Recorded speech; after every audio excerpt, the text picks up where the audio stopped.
Assalamualaikum warahmatullahi wabarakatuh. Perkenalkan, nama saya Putri Viola. Ini saya akan menjelaskan mengenai database dari toko. Yang pertama, kita mempunyai tabel barang, tabel karyawan, tabel pembayaran, tabel pengadaan, tabel pengeluaran, dan juga tabel supplier. Lalu kita akan mengecek field sheet yang ada di tabel barang. Yang pertama itu di sini ada ID barang sebagai primary key-nya, ada nama barang, ada harga barang, ada stok barang, dan juga ada ID supplier. Lalu untuk di tabel karyawan, field sheet-nya ada ID karyawan sebagai primary key, ada nama karyawan, dan juga ada password.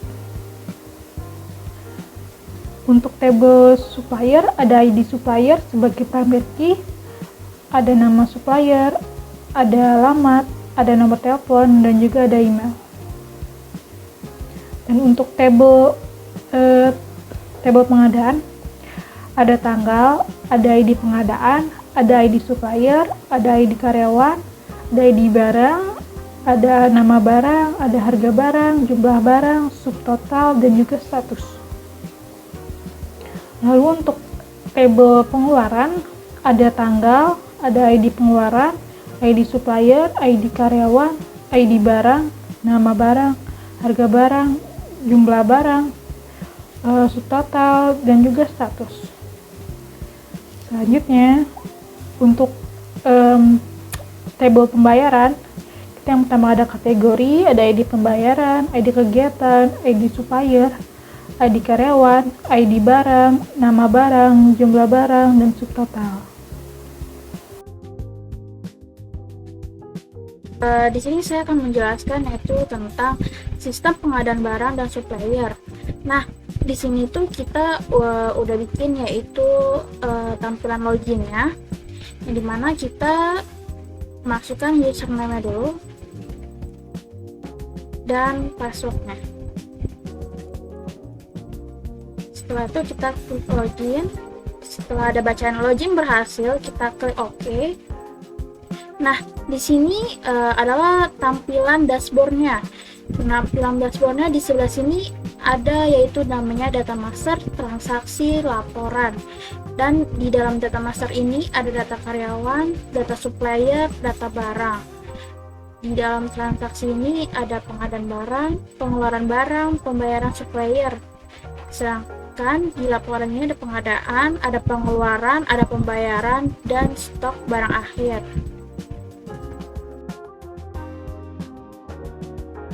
Halo, saya Rizka Rupaito Zakia. Di sini saya akan menjelaskan tentang from input data barang. Nah, di sini ada beberapa file yang harus diisi, yaitu yang pertama ada ID barang, nama barang, harga barang, stok barang, dan ID supplier. Pada ID supplier di sini kita telah menambahkan tombol cari, yaitu gunanya untuk mencari data supplier yang sebelumnya sudah tersedia. Nah, di sini saya akan menambahkan barang baru ya.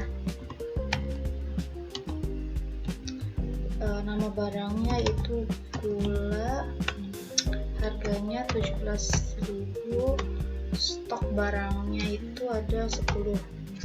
Nah, untuk ID supplier di sini saya tinggal menambahkan pada data yang sudah ada. Setelah itu kita klik tombol save. Setelah data berhasil disimpan, dia akan muncul di dalam tabel. Nah, untuk button edit di sini kita bisa memperbarui data. Misalnya kita pencet ini, terus stok barangnya kita ubah menjadi 15, edit dan berhasil diubah. Di sini stok barangnya sudah menjadi 15. Nah, kalau untuk tombol delete, kita di sini bisa mencet pada tabel lalu delete, hapus, dan datanya sudah berhasil dihapus. Pada tombol print ini gunanya yaitu untuk mencetak barang. Kita bisa melihat di sini sisa barangnya itu kopi, terigu, dan juga gula.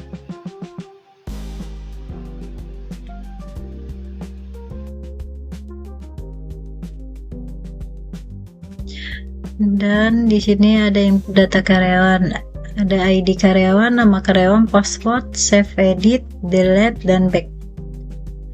Lanjut kisi ID karyawannya K6 dan nama karyawannya Desita.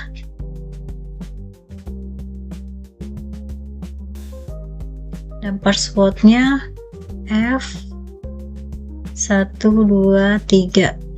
Lanjut di save, data berhasil disimpan, oke.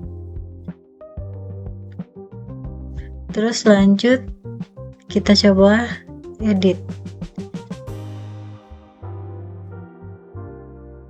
kita ubah nama karyawannya menjadi nama Alia.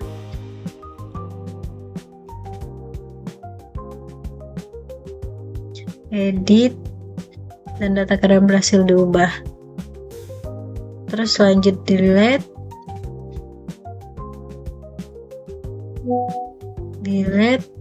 hapus, yes, berhasil dihapus.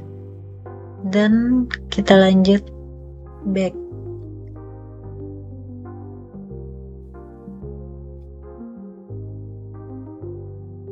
Di sini kan ada menu data master. Nah, pilih terus klik data supplier. Pada tampilan ini terdapat form input data supplier yang digunakan untuk mengelola data supplier dalam sistem. Form ini memiliki beberapa field input, yaitu yang pertama di sini ada ID supplier. ID supplier itu digunakan untuk menyimpan kode unik. Jadi kalau misal di sini diisinya SP4 gitu. Terus yang kedua ada nama supplier. Di sini digunakan untuk menyimpan nama supplier. Misal kita isi sebagai Nashwa. Terus yang ketiga ada alamat. Alamat itu untuk alamat supplier, misal sini Bogor. Terus ada nomor telepon. Nomor telepon diisi nomor telepon untuk menyimpan nomor yang bisa dihubungi, nomor dari suppliernya. Terus di sini yang terakhir ada email. Email nih untuk menyimpan alamat email supplier. Nah, diisi, terus lalu di save, klik save. Oke, nanti otomatis tersimpan di tabelnya. Nih kan udah ada. Terus kalau misalnya mau edit, diklik dulu di tabel. Terus di sini misal Bogornya mau diganti gitu, kita ganti Bogor jadi Jaktim gitu. Jaktim. Nah, terus edit, klik edit, oke. Nah, sini otomatis keganti kan, yang tadinya Bogor jadi Jaktim. Terus misal mau di delete tuh, delete, klik dulu, terus delete. Yes. Nah, data berhasil dihapus, oke. Udah otomatis hilang juga, ya kan? Terus udah, itu aja, back.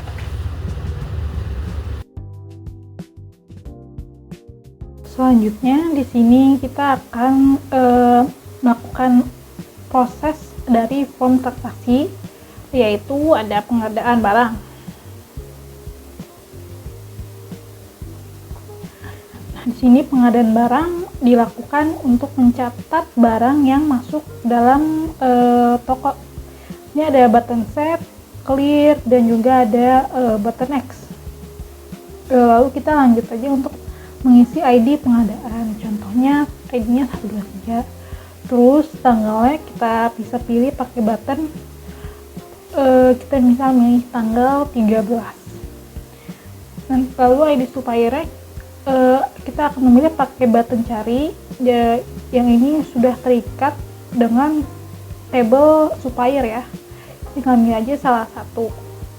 Lalu, nah itu nama supplier sudah otomatis terisi. Nah, ID karyawannya juga sama prosesnya. Tinggal pilih aja salah satu, lalu nama karyawannya otomatis terisi. Untuk ID barang juga sama, kita pilih salah satu. Lalu nama barang dan harga barangnya juga keisi otomatis. Sini kita langsung aja isi jumlah barangnya berapa. Nanti subtotalnya sudah otomatis terkalikan. Jadi harga barang sama jumlah barangnya otomatis. Statusnya kita bisa pilih antara dua ini, pending dan juga selesai. Langsung aja pilih pending. Lalu kita pencet button save-nya, nanti akan ada notifikasi data berhasil disimpan. Nanti hasilnya akan ada di table. selanjutnya kita akan demonstrasikan button clear. Misalnya kita isi supplier ya. Terus nanti kita coba clear untuk membersihinnya. Begitu. Terus selanjutnya ada button print yang akan didemonstrasikan di akhir ini ya. Pada form pengeluaran barang digunakan untuk mencatat data barang yang keluar dari gudang. Pada form ini terdapat kolom ID pengeluaran, tanggal, ID supplier, ID karyawan, ID barang, jumlah barang, subtotal, dan status. Form ini juga sama memiliki button save, clear, next, dan print untuk mencetak laporan. Serta di bagian bawah terdapat kolom pencarian dan tabel yang menampilkan daftar data pengeluaran barang yang sudah tersimpan. Selanjutnya kita coba button save untuk menyimpan data. Kita isi dulu ID pengeluaran, tanggal barang keluar, misal hari ini. Lanjut, pada ID supplier, klik tombol cari, maka akan muncul pop-up daftar tabel supplier yang sudah kita isi sebelumnya di form data supplier, yaitu berisi ID supplier, nama supplier, alamat, nomor telepon, dan email. Pengguna cukup memilih salah satu supplier, maka ID supplier dan nama supplier akan otomatis masuk ke form pengeluaran barang. Lanjut, pada ID karyawan dan ID barang juga sama prosesnya.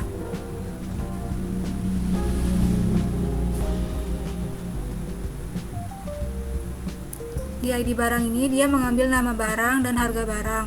Selanjutnya kita isi misal jumlah barangnya itu 12, maka akan otomatis menghitung dari sistem subtotalnya, dan untuk status kita bisa memilih antara diproses atau diselesai. Lalu lanjut kita klik save,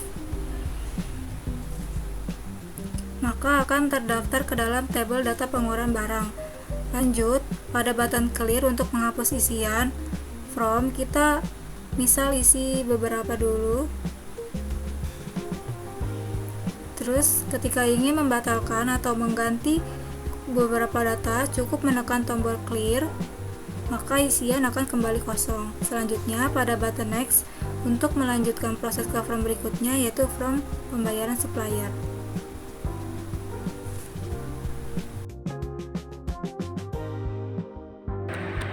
Di sini ada pembayaran supplier, di mana ada tombol save untuk menyimpan data pembayaran, exit untuk keluar, print untuk mencetak data pembayaran. Di tabel pembayaran ini menampilkan seluruh data pembayaran yang sudah disimpan. Lalu di tabel stok barang menampilkan informasi stok barang yang tersedia. Kita coba di ID pembayaran,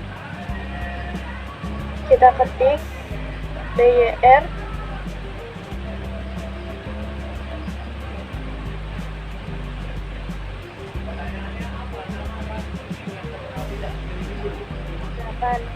terus di kategori ini ada dua, pengadaan sama pengeluaran. Kita pilih pengeluaran. Lalu di ID kegiatan kita cari data yang sudah tersimpan.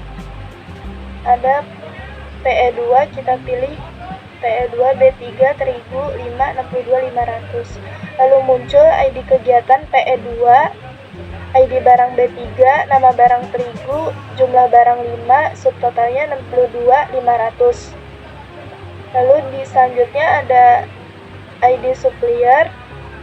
Kita cari data yang udah disimpan SP2 Alia, munculnya ID supplier SP2, nama supplier Alia.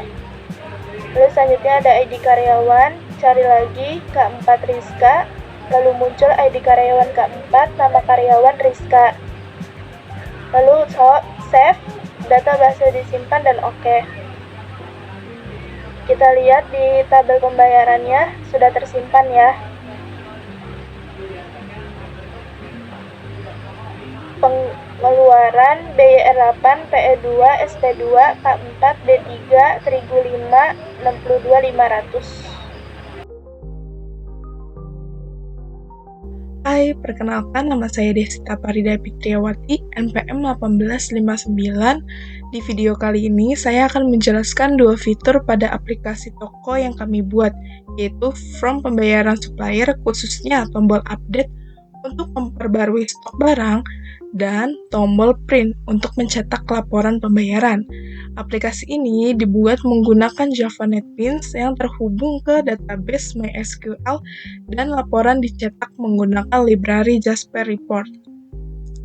Nah, ini adalah from pembayaran supplier. Di bagian atas ada field untuk ID pembayaran, kategori, ID kegiatan, ID barang, nama barang, jumlah barang, subtotal, ID supplier, nama supplier, ID karyawan, dan nama karyawan.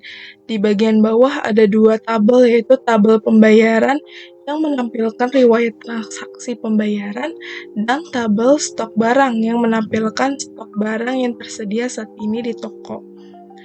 Nah, sekarang saya akan menjelaskan tombol update yang ada di atas tabel stok barang.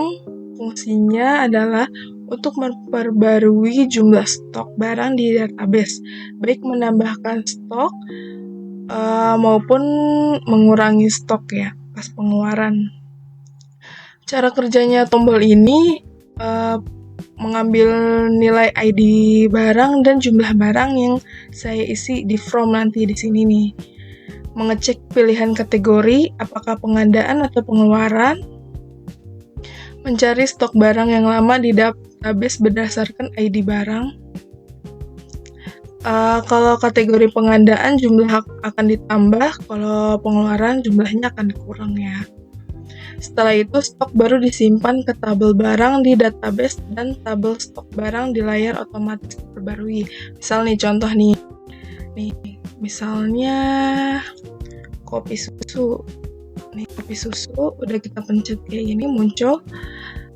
Suppliernya kita pilih misalnya Desita, terus ID karyawan misalnya Rizka. Nah, kita coba update ya. Ini kan 53 kan? Update. Nah, dia akan bertambah karena kan kita kan pengadaan, jadi dia bertambah. Nah, misal nih saya mau ke pengeluaran. Misal pengeluaran, kita cari lagi misal nih pengeluaran kan berarti dikurang kan. Nih, misal ini lagi deh nggak apa-apa. Ini pengeluaran berarti dia kalau diupdate bakal jadi 53. Ini kan 63 kan. Jadi 53. Oke. Selanjutnya adalah tombol print. Fungsinya untuk mencetak laporan pembayaran supplier dalam bentuk laporan yang rapi dan siap dicetak menggunakan library Jasper Report.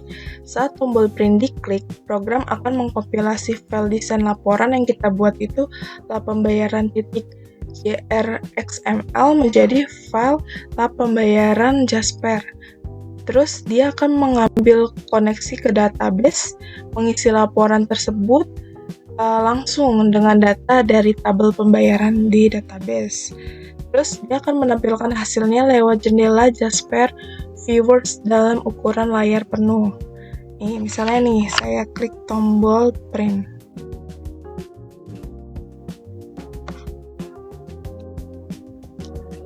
Nah, ini dia nih hasilnya. Nah, perlu diketahui tombol print seperti ini bukan cuma ada di from pembayaran supplier aja. Ada juga di beberapa from lain di aplikasi ini dan cara kerjanya persis sama, hanya beda laporan yang dicetaknya. Oke, jadi itulah penjelasan dua fitur utama di from pembayaran supplier ini. Tombol update yang menjaga data stok barang tetap akurat setiap ada transaksi pengadaan atau pengeluaran, dan tombol print yang menghasilkan laporan pembayaran dalam format siap cetak menggunakan Jasper Report. Sekian video kali ini, terima kasih.